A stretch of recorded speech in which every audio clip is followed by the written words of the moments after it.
Good morning, Kobe. Good morning, Sam. Hello, good morning. Good Good morning, Sammy, and good morning, Mohan. Morning, Gopi. Just with your boss.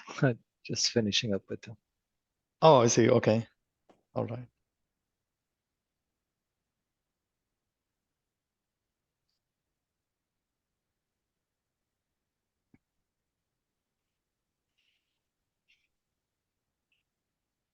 You guys have such a good advantage over us. You have 3 hours head start.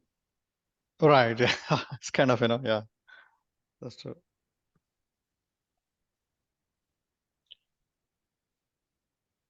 Pretty much ready for the holidays. Yeah, like we still have stuff. I need to finish till the mid next week. After that, I'm gonna. Okay. After that, I'm gonna be done. Okay. All right. That sounds good.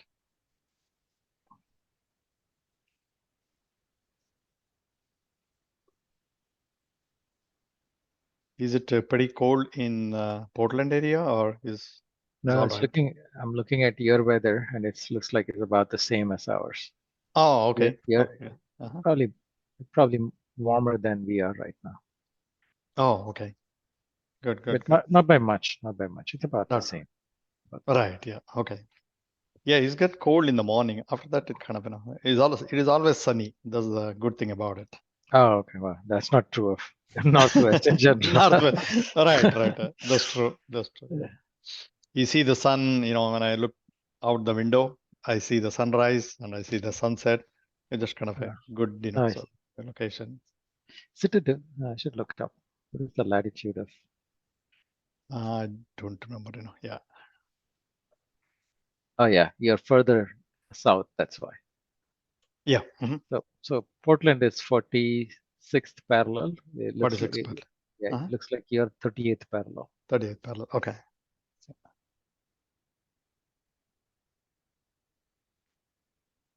I think this year, because of El Nino, it's everywhere. Looks warm. It's mild winter. It's mild winter. Yeah. And we see the stars all the time in the night, it's just amazing, whereas Wow. in Seattle, hardly, right? So, and it's pretty good. Every day when I go for a walk in the evening, I can see the stars. It's just amazing. Sammy, for reference for you, San Francisco is 37th parallel. So Okay. it's see, we get this skewed view of US because we kind of think this coast, that coast, so it must be about like same. Same, But if you just draw a straight line from where we are, it goes into Canada. It doesn't go into US in general. Oh, right. You're a little up north. Yeah, we are further up north. Yeah. Yep.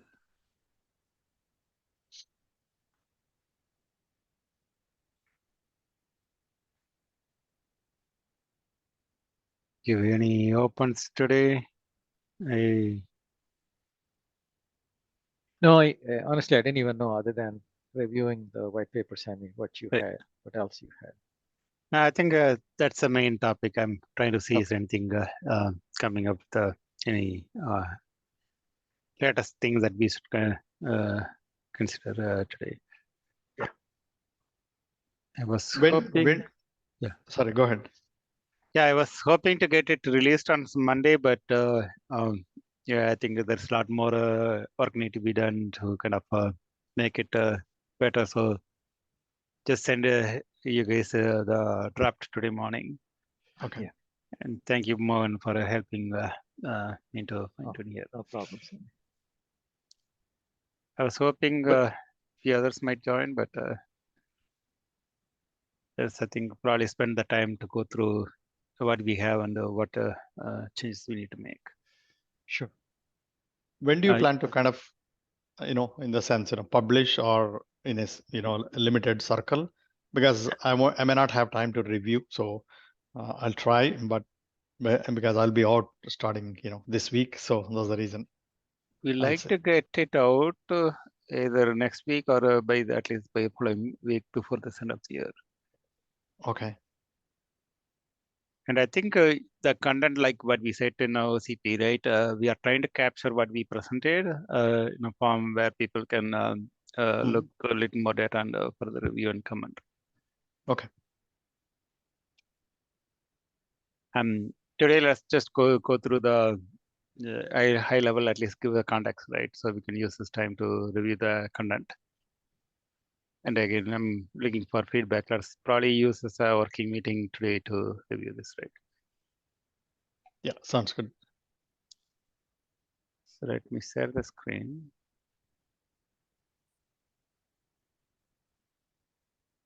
I think it's able to see the content. So we are naming it as sustainability metrics considerations. PUE is a topic, so we want to really look in deep on the PUE. That's why we kind of put the heading as sustainable metrics considerations for PUE.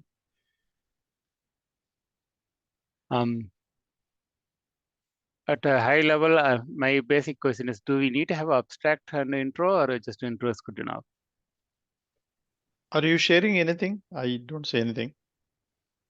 Or I can open it locally. I can do. Oh, sorry. Yeah, you're not sharing anything. No, okay. I There we didn't go. press the share button. I was selected the screen. No problem. Yeah. Yeah. So it's a white paper, the sustainable metrics consideration, PUE is a topic. And let me go through the, again, if anything need to be changed, let us know. I kind of used the carbon modeling white paper as kind of template. That's why like it had abstract, but it didn't have any content to there. My question is, do we need to have abstract and an intro, or just intro is good enough?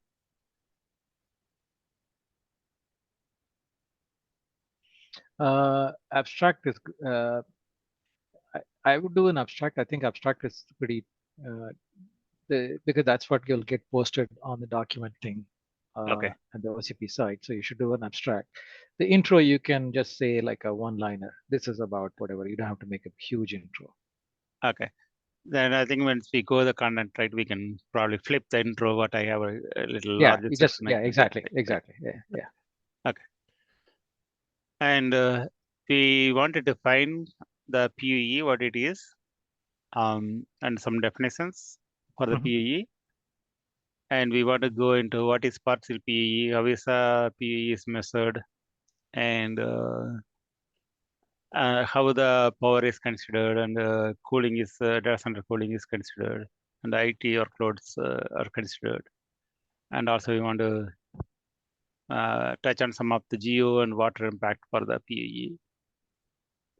And we want to align with the future work. Maybe I should change the I think it's all goes into the intro chapters. I should probably make it as a high level chapter here. And we want to align some statement on alignment with the other work, and future work we want to pursue conclusion references. Any other areas that we should include?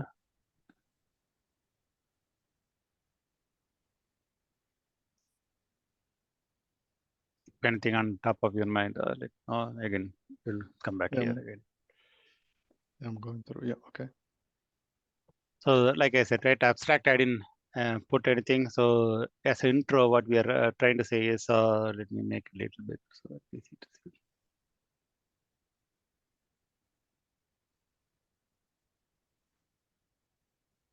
So, what we want to say is, we are a part of OCP sustainability project. We are looking on challenges and opportunities for sustainability areas. And within that, DCEM is working on the identifying the metrics related work in the sustainability. And PUE is one of the widely used metrics. And it provides flexibility, and also it's hard to compare. I think if you look at all the different papers, is they are not really like recommending for comparison, but as part of the OCP, we are really like trying to see, hey, can we compare so that we can improve, right?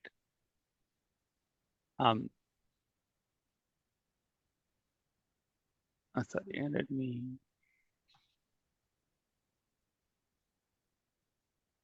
And also we are saying the global PE is 1.5, even though 1.5, there's a lot of data centers operating below 1.1.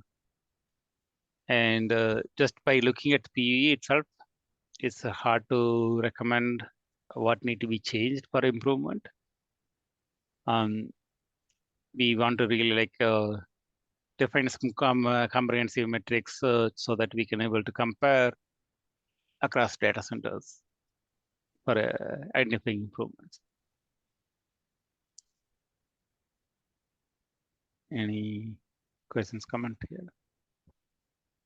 So do you want to add a high level content before the PU saying all the data center metrics, identify 1, 2, 3, 4, 5, and then drill down into each one of them?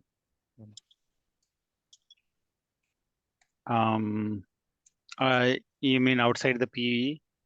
Yeah, so you're saying the data center, just before power PUE, Right. then add a section or however it is called the data center metrics. So 8 of these are the critical, and then what is for the future, and then drill down to each one of these, like 1.1, 1.2, 3, 4, 5, and then gives, I don't know, just thinking. Yes, metrics. Hi, John. Yeah, I think that's a good point. We should at least give us a context of what are the other metrics are there generally available and why we need to. We are Yeah, like looking into DC, PE now, right? right? DC, Yeah. data center efficiency, etc., etc. Right. Okay. Then we are trying to start introducing some history of PUE.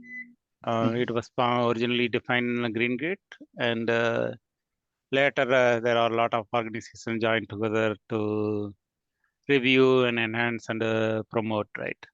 So we are kind of giving credit for majority of the people involved there. Sure. Hi guys, it looks good so far from what I can see. Hi, John. Hello. Any comments? Sorry. No, it looks fine. It just looks like you're going through the history of data centers, the PUE. Yeah, it looks good so far. Just give that background to understanding of it. I'm guessing I can see where this is leading to with the challenges of PUE. But yeah, no, it looks good so far. So yeah. Okay, good. Thank you. Then we are putting a high-level block diagram to say data center energy is coming in. There is a non-IT components. I'm just using as a power converter for anything from electricity to switches and all the PDUs and other things sitting there. Or you can have a natural gas generator or a oil generator or whatever the generator to produce electricity as one bucket. And heating and cooling is another bucket, and ancillary spaces is another bucket at a high level.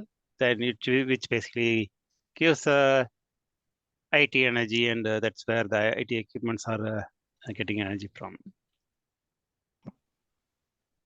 The reason for that, so you can use it in the formulas to define PE is total DC energy consumed divided by the IT energy.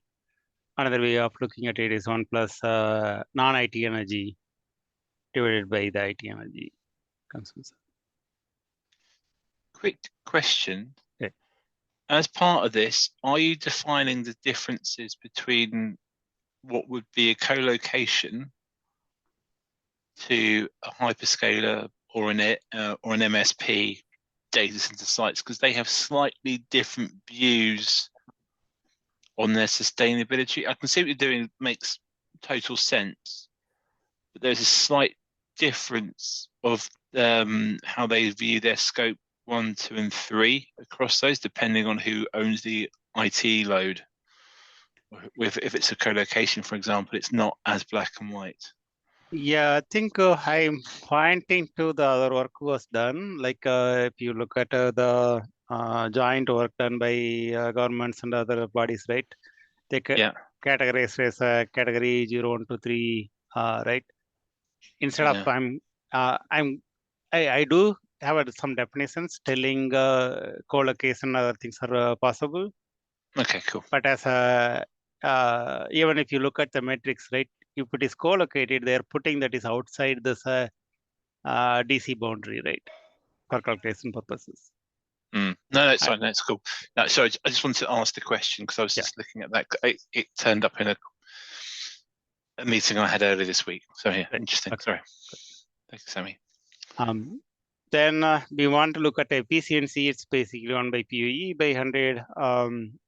We could potentially suggest in the future maybe PUE suffix P maybe meaning a percentage rather than P number, but just to get a context for people, if they're looking at how much efficient, you can express in another way. Then I'm going into the definitions. What is total data center energy? Basically what it means, it's basically sum of all the different energies coming into the data center. Can be anything from electricity, natural gas, oil, or chilled water. Anything goes into the data center. And also I'm defining IT equipment. What it basically means, all the physical servers and storage, all the equipments going to the IT side of it. And what is the total energy of IT is basically whatever is coming out of PDU provided to the IT subsystem is total IT energy. And if you are saying what is non-IT energy, basically means the DC energy input minus IT energy is the non-IT portion. But it basically sum of all the other converters, energy used by converters, anything heating or cooling exchange, or whatever is consumed by auxiliary spaces. And defining what is the power converter means, it's converting from one form of energy to the energy that can be consumed by IT. And heating and cooling, basically like you could get a steam or a heated water for battery, or you just get a cold water or condensed water that goes into the data center. And the ancillary space I kind of define as anything related to the office or bathroom, or even I added the shipping and receiving or health and wellness, anything that goes into the data center which is not really producing IT services. Yeah. Okay. So with that, I think your comment, its co-location addresses this, or? Yeah, I was just thinking about that. So yeah, heating and cooling.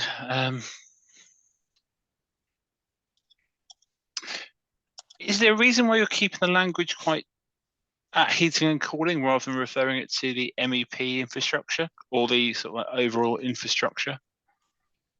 I can see what it's done. Okay, fine, Darren. Yeah, that's good so far. Okay. And also we want to define what is a partial PUE. Partial PUE is, again, I think that's a co-location things comes into picture here, right? A portion of data center that you want to measure, that if you want to say it's a partial PUE, I didn't put a co-location word, it was there. Why would you do a partial PUE though? What would be the benefit for doing that? The benefit is, let me go into the thing here. So the way, let us say I have a big data center, I just want to have one zone. And if I can measure zone to zone, like maybe it's identical set of zones sitting there.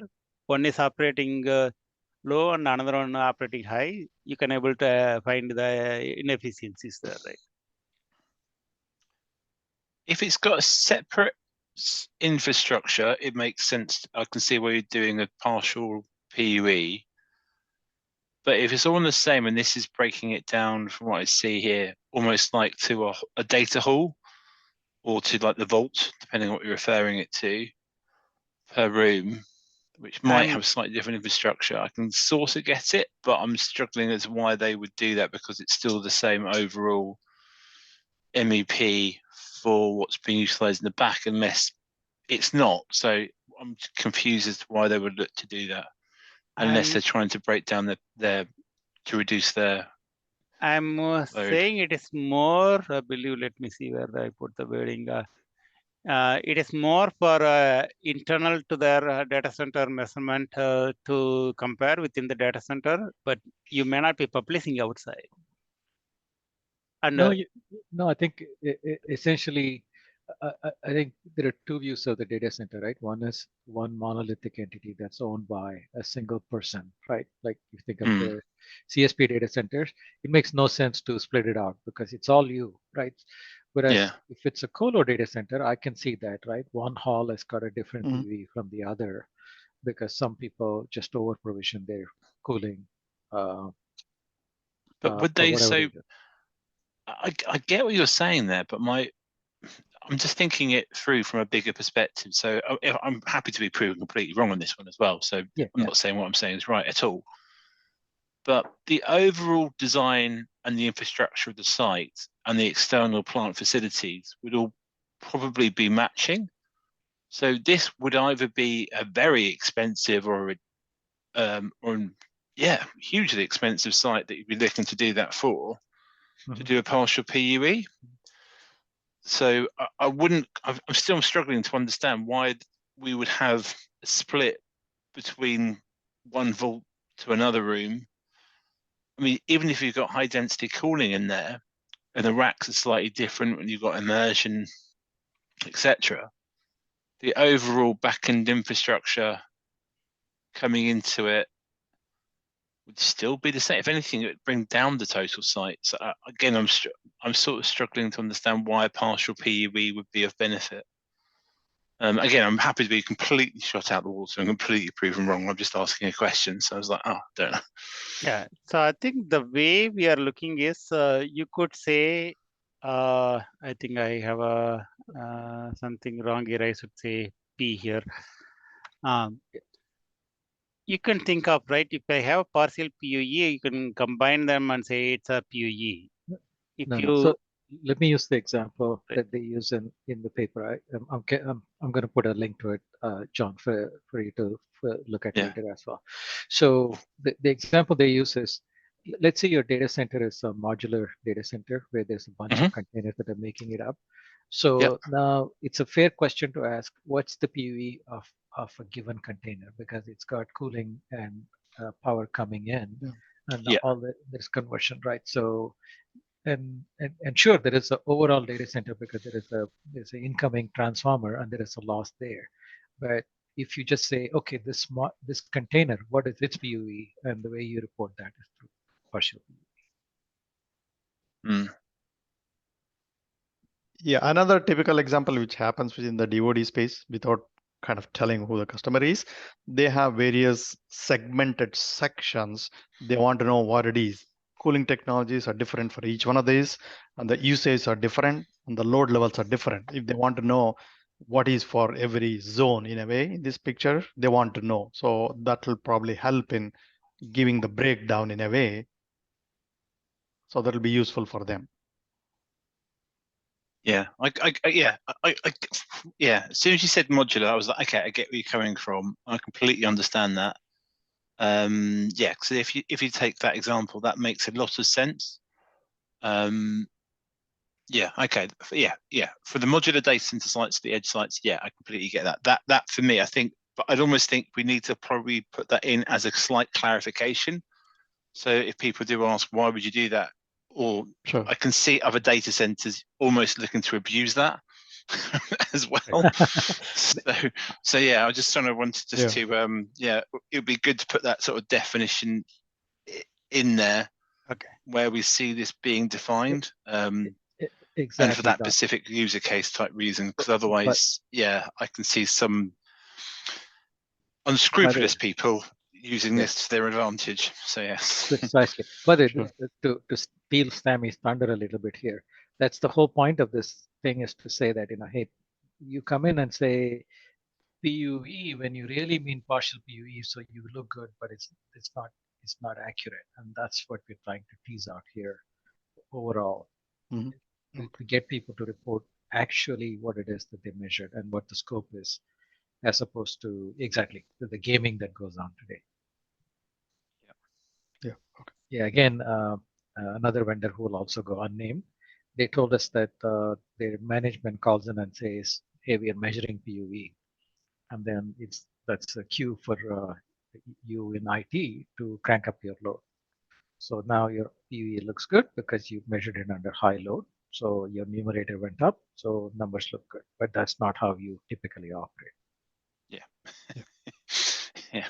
So yeah, having run a data center and being put under pressure from my financial backer, and you've got clients coming in, I can fully admit it. Sometimes you are looking to be a bit unscrupulous, and it's that wiggle room that you're sometimes looking into. So I don't want to. So part of me now, being a consultant on the other side of it for design companies, trying to sort of close that wiggle room down. So yeah. I think that gaming is though irrespective of partial PUE or PUE, right? That gaming that we talked about, that is. Yeah. That part, what I said is true for anyone. Yeah, exactly. But they mix the two. They report PUE, but it's either a lack of understanding on their part or Deliberate lack of understanding. Yeah, I was trying not to say it, but Joy said it. I'll say it. I'll say it. I will add the clarification. I think it's a good point. I think we need to give some context why it's important, or it can be useful, right? Yeah, 100%. Then on a PE measurements, we want to kind of define some static, dynamic, and load things. The static, you can basically think of I'm designing a data center where I want to compute all the data so that I can understand what is my typical loads and what is the ideal and optimal, all those things. If I understand, I can compute it. It's not measured, but you want to compute it and say, this is what it's going to look like, right? Yeah. Dynamic is actually really you're measuring under the normal operating conditions. And the load, we are trying to say like, yeah, you can have a data center, same data center operating on a lower load versus a higher load, you can report a different PUE. By looking at the PUE, you cannot really understand whether how much energy is consuming or the inefficiencies there. On the sampling period, there is multiple ways to sample. It can be 15 minutes or hourly, weekly, daily, monthly. And kind of, on the reporting, I basically said like, I'm pointing to this recommendation for measuring and reporting overall DC efficiency paper, and they are defining 0 to 3 categories. The recommendation there is annual measurement, the 12-month rolling period for the measurement and reporting. Any question on the measurement side? No, I think that's from my side. That's fine. Okay. Then power, I'm putting this data center power converters that we kind of talked about is generating the power, and which does produces the losses. That's the losses. The energy lost is the one we are accounting part of non-IT energy. And comparing with the traditional rack with the DC bus bar. So if you look at traditional rack, we have a PSU. Power is coming into the rack. We have PSU and DC converters and load. Good. Sorry, Sami, one question. Sorry, I wasn't able to unmute that. Can you once scroll up to the reporting? So when we are saying, if the energy measurement is done monthly, we're giving this example, but essentially we are not saying over there that it should be done monthly from our guidance, right? The guidance is still that they can do anything like a couple of minutes, hourly, daily, weekly, monthly, whatever.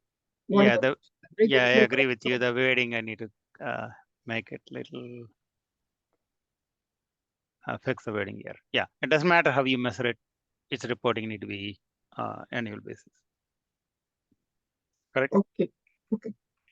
Okay, yeah, I was just clarifying here that we are not actually telling them, which of the time periods they're supposed to, which of the sampling rates they should be picking. Okay. And then one more thing, sorry, right there in the reporting. So, if that, the other paper that you have referenced over there, so if that is, defining the category 0 to 3, I think I'd seen that paper a while back. Are we saying that while reporting PUE, the user or the DC operator should also inform what category it sits in?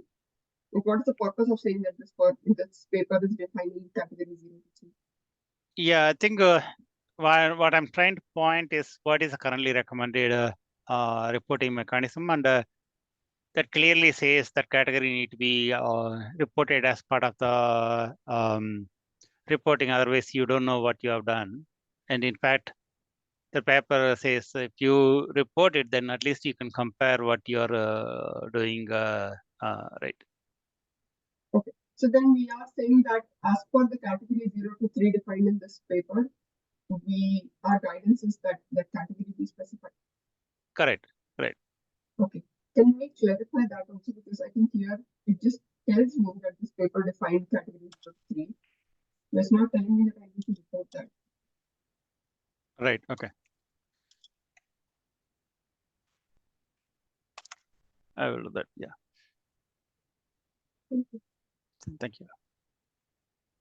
So then basically we want to comprehend the rack. If you look at PDU, PSU is there, and this is incurring losses, and which is currently accounted as part of the IT energy. Even though it's not producing any compute or any IT services by itself, it is supplying the power to the load. So ideally, we should remove that from the IT energy, should be bucketed to non-IT energy. And similarly, I want to kind of highlight, if you could have a DC bus bar where you have a common power supply and your DC losses here, this need to be accounted as part of a non-IT energy. I'm basically like trying to point all the where a non-IT IT is not really properly classified. That's what we are trying to highlight out of this paper here. And again, if you look at traditional cooling, it's a air cooled, or you have chillers and other things. Maybe the picture is kind of better here. This is basically like this. If you look at the servers, there are fans and other things sitting there, which is consuming in the order of like 10% of your TDP. But it is currently accounted as part of the IT energy, not non-IT energy.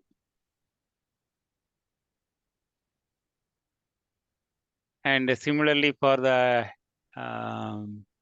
DTC, direct to chip, or rear door heat exchange, these chillers or these fans here is part of IT energy, not accounted in non-IT energy.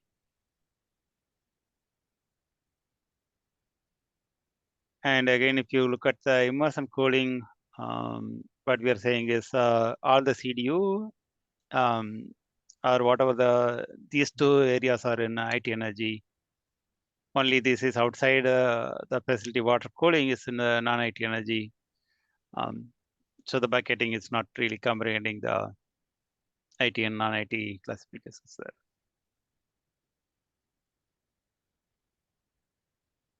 And we are trying to put a summary here to kind of show like, yes, where it is getting accounted.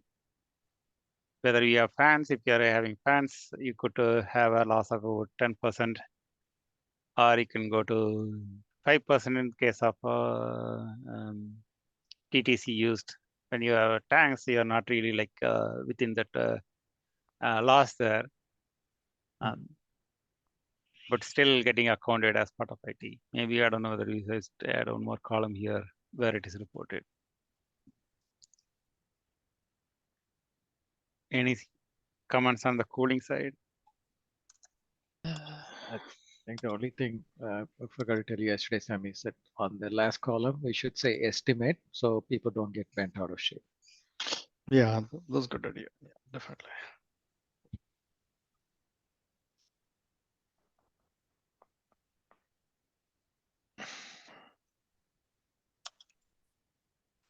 That's all good from my side. I was just thinking there, do you want to put a screw into it? And I thought that's just going to complicate it. So no, it's all good.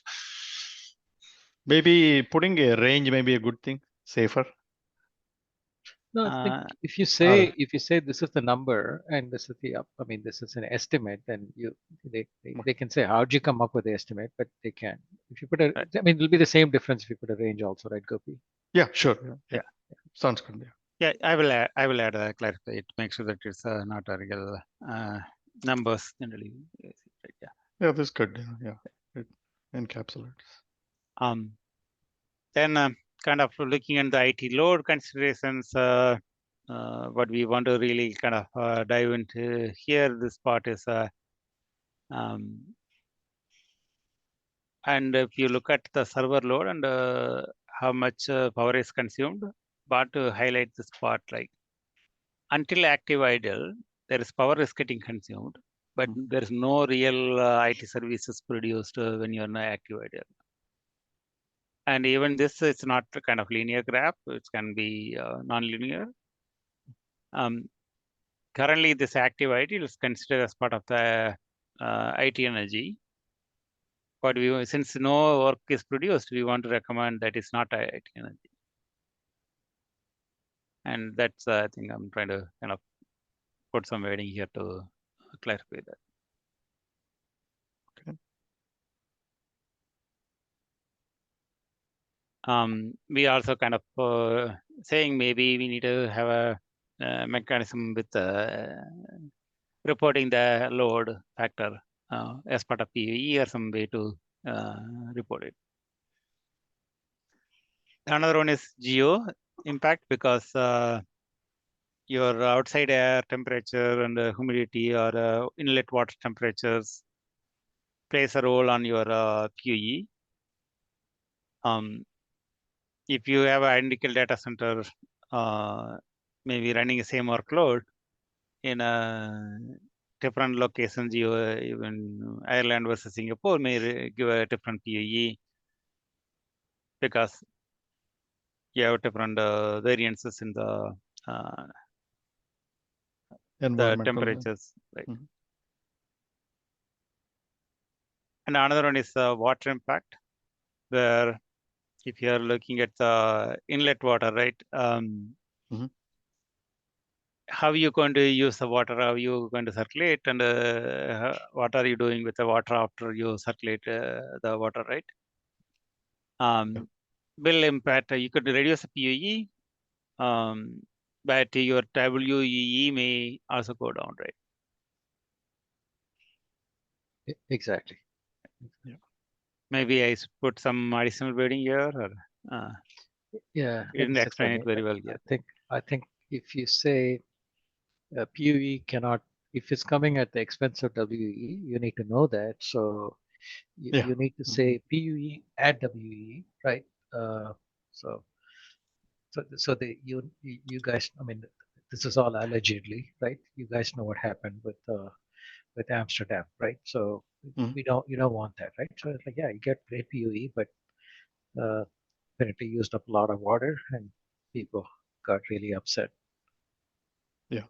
Is it a good idea to mandate in a way, show that whenever there is an energy reclaim, energy transfer across the exchangers, is good idea to call out the measurement techniques as well as what WE number is, right?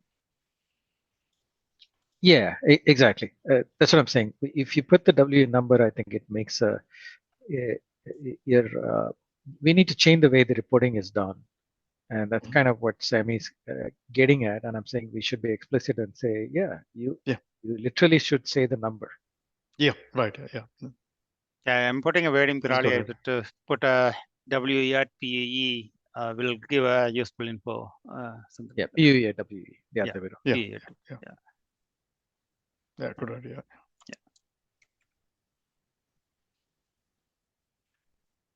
and PV at geo. I can put it there. Yeah. Then I'm trying to kind of conclude in 2-3 different areas here, right? Alignment with other work, basically like in OCP, we have multiple different projects going on. And each work stream is supposed to have a sustainability related things comprehended. And as part of the alignment, whenever we define this new metrics, we need to get some alignment within the OCP projects as well as alignment with the external bodies, so that it can be we can create an ecosystem for a deployment. One side point came to my mind, because we did quite a bit work with the HTA, high temperature ambient. Is it something should be captured as as an items to see what level of the ambient they're operating at? I don't know. I just thought bring it up. That's I would be careful with that. Yeah, right. Just very quickly, I know we're getting more and more rules and regulations coming around that with permits for heat reuse and for data centers across the EU. I'm seeing it more and more in the RFPs we're coming across. But for the actual temperature race with ASHRAE standards, I think if we put something in here, it's probably be different by the time it goes to publish. In 6 months' time, we'll be constantly having to update it. It might be to put an indicator of the temperature ranges, but I don't know if I'm just trying to think that through for you. At least the ranges, so if they can report as a part of the overall report, that may be something maybe valuable. Yeah, so I think that's probably the best thing to do. I'm just trying to think if we're too specific, it might backfire. So yeah. Okay. So I think we could reword it here. Either you report a geo, so you're kind of saying it's what you can go back and look at the geo history of temperatures. But if you don't report a geo, you need to report a temperature range. I don't think. No, I don't think Gopi is making a different point. So, and I know why you're saying this also, given your background, Gopi. So there are folks that are conservative. They essentially say, you know what, I really don't care what your recommendation is. I'm gonna have my thing operate at 27C, right? Yep. even though it's an A4 qualified hardware, right? Because they're like, I don't have the comfort level. I don't want to take that kind of risk, right? So your PUE, takes a nosedive because you're operating at way above where you need to operate at, essentially. Right. Yeah. Okay. So it's a different. I don't think that's comprehended here. It also is going to be quite controversial in OCP because OCP is there are different voices that are different, feel differently about this topic. If you guys have seen the regional presentations. Okay. Yeah, that's fine. Yeah, sure. Thank you. Yeah. No, we should take a. I'm just saying, if you take a stand, then we need to take a stand deliberately. Is all I'm saying. Yeah, I think Mohan's absolutely spot on with that. Yeah. Excellent point. Yeah, sure. Thank you. You could almost also add in the EU legislation on CSRD as well, which also incorporates water usage, power, and carbon as well. So it's a case of, but yeah, it's I'd stick to just keeping the ranges and just being a bit more flexible on that rather than taking a stand, as per Mohan's point. So we can just leave it right now. Yeah, just maybe note it. I mean, again, I think these things are recorded, but also note it down somewhere, Sammy, so we can come back to it. But I don't think you are in a position at this point to take it. Right. Yeah. Leave it at this point. Yeah. Been that. And in the future work, I'm kind of trying to put some bullet points here to say, like, we need to enhance the energy bucket that we discussed in this paper here, right? Or maybe need to have a comprehensive identification need to be done. And once we do the identification, we need to define new metrics. And we need to get alignments like the OCP and other related bodies. And also we need to create a framework for measurement within our OCP systems. Then we also need to define OCP profiles, which may include the new metrics or any certification or labeling or reporting process. Do you want to include some modeling effort here, before you start doing the measurements? That's a good Just point. kind of, Yeah. Okay.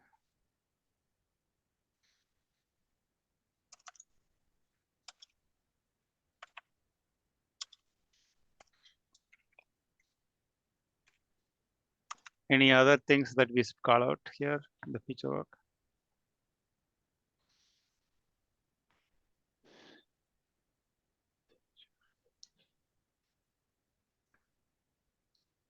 Then we're concluding the white paper saying that we identified some of the basically like the Workstream is looking at this data and we identified some of the things for reconsiderations.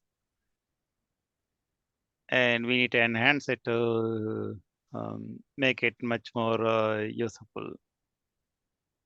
And we need to do a continued engagement and work to bring in improvement here to meet the sustainability goals. Sammy, where is the profile thing in the feature work? The last year. OCP profile. Okay, perfect. Thank you. Yeah, sorry, missed it. but another thing is, do we need to ask them for configuration details? Example, a node or a whole rack may have each node, for example, multitude of devices, right? To CPU, GPU, accelerators beyond. We need to go to that level now or just leave it as it is. It doesn't matter because you track only power and consumption and other things. Yeah, I think this is. I think we should. We don't think we need to. I don't think we need to go there, Gopi. Okay. But the thing that we don't need is, we don't need is when you measured your PUE, what was the load on your system? We're not asking for right. We're asking for a number, like was the load 10% or was the load 100%? Okay. No breakdown, nothing limited. Okay. Yeah, yeah. Other than other details are not relevant. So okay, I think you might have seen the graphs that I had presented at one of the couple of months back, where right. you can essentially game the system by having a load induced that changes the number, right? So okay, yeah, sure. That's a relevant number to ask. Yeah, we can stay at a very high level, not decompose the whole, right, structure. Okay. Right. Overall load. What is it? And they may say, I have no idea what the load is. Then okay, there is unknown load. Okay. So there is probably two kind of things here, right? When the DC operator is operating data center, they are probably reporting what the power is consumed, PUE on the annual basis.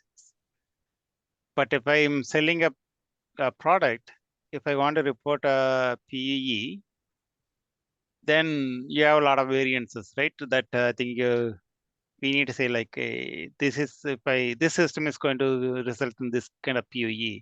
Do we need to define something separate so that based on the product, it can have a PUE matrix, but DC operator can define what they're really operating at. Yeah, I don't know. So I actually didn't understand, Sammy. Yeah, I didn't quite understand. So the DC operators, they cannot induce what do you call workload to run the whole 1 year annual. If you say annual basis getting reported, the PUE measurement is, you can think of continuous energy measurement for over a period of 12 months, right? Right. Even when you inject a workload, it's not running the whole year, right? It's only running for Oh, I see what you're saying. Is it? Yeah, I thought you already captured that. That's right. This is why the way to prevent the gaming on, hey, the headquarters called in to put a load on the system, is to say what was the trailing average for the last 12 months. Correct. But when I'm selling a product, yeah, you don't know what is the trailing average going to be, right? You need to kind of say like, if some particular workload, you need to say 50% or 30% or 20%. If you give a metrics, then we can identify and say like, if I put this product in my data center, this is what I'm going to result in, right? Sam, can you give an example of this product? I'm just trying to understand where, while selling the product, you would actually give an estimate of the PUE that would be there when the product is in data center. Like when do you do that? Yeah, I think what I'm saying is, let us say you have a data center X. They might operate a day like, I don't know, 30%, maybe another day 80%, right?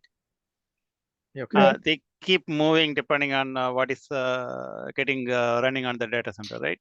Right. You're going to be harvesting or how much energy given to the data center, and that's what you're going to measure the annual basis. Yeah. Right. So you're not there. You're not injecting an workload to say right now I'm going to run at 50%. I'm just going to capture for this 1 minute or 1 hour or 1 day, right?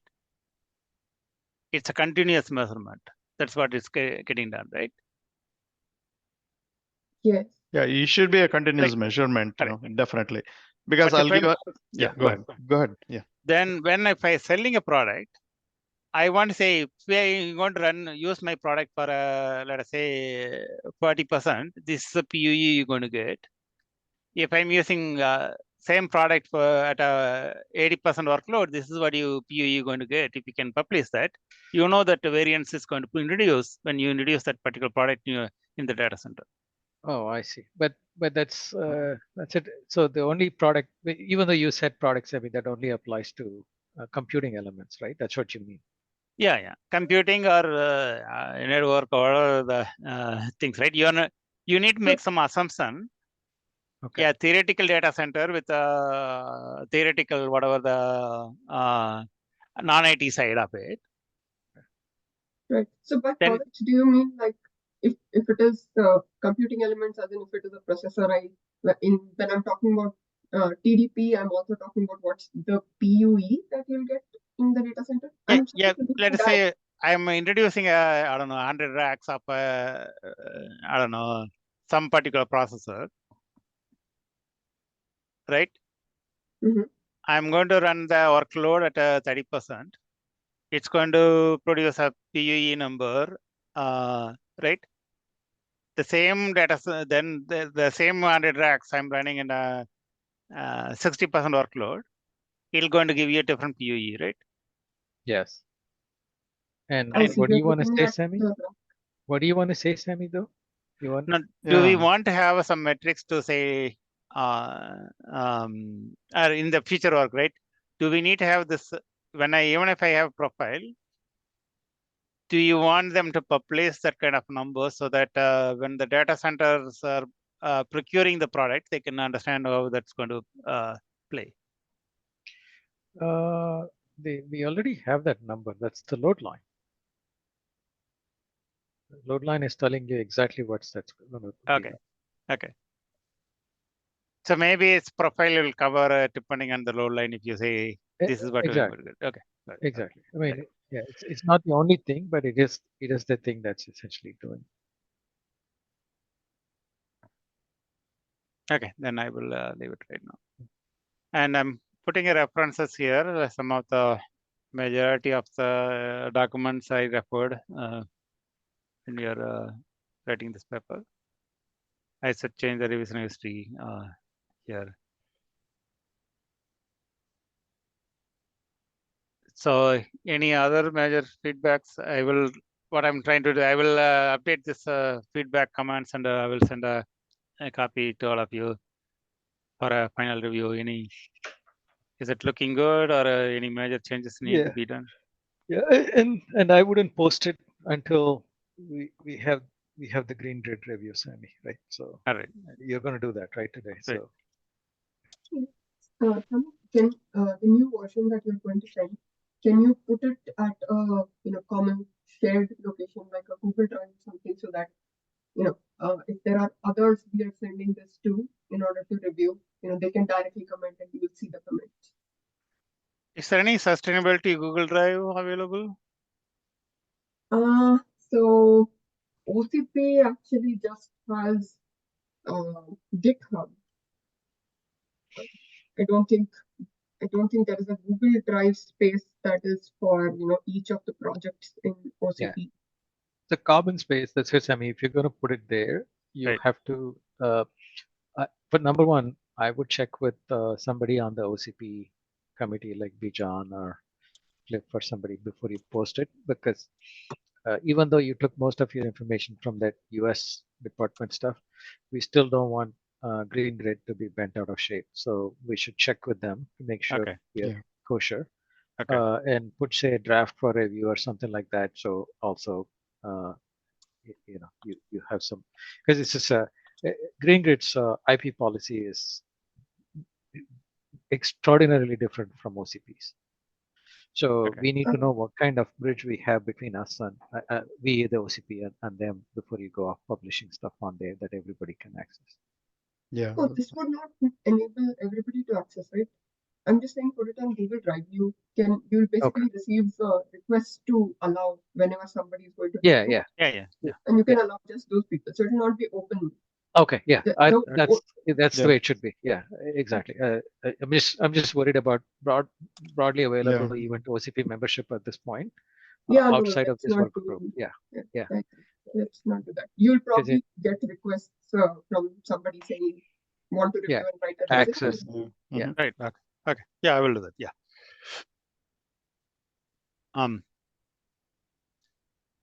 So there's so basically, to summarize a few things, right? I'm going to update this today and put it in a Google Drive and send a note to the team here. And also, meanwhile, I will work with OCP. Just get ahead of this. Yeah, right? get ahead of it and see. Right. Get ahead of it so we can when we get there we do have this session. Okay. And the third one, to reach out to Green Grid, we have some contact, or how that is processed? I think you should use. I mean, let's do it within the company right now, Sammy. Right? Use Eric to go talk to Green Grid and get their approval, and then we can go from there. Okay. Right, and I mean, I think you should pursue both. Talk to Eric, because we may have a representation to go do that, and then talk to somebody on the OCP. Okay.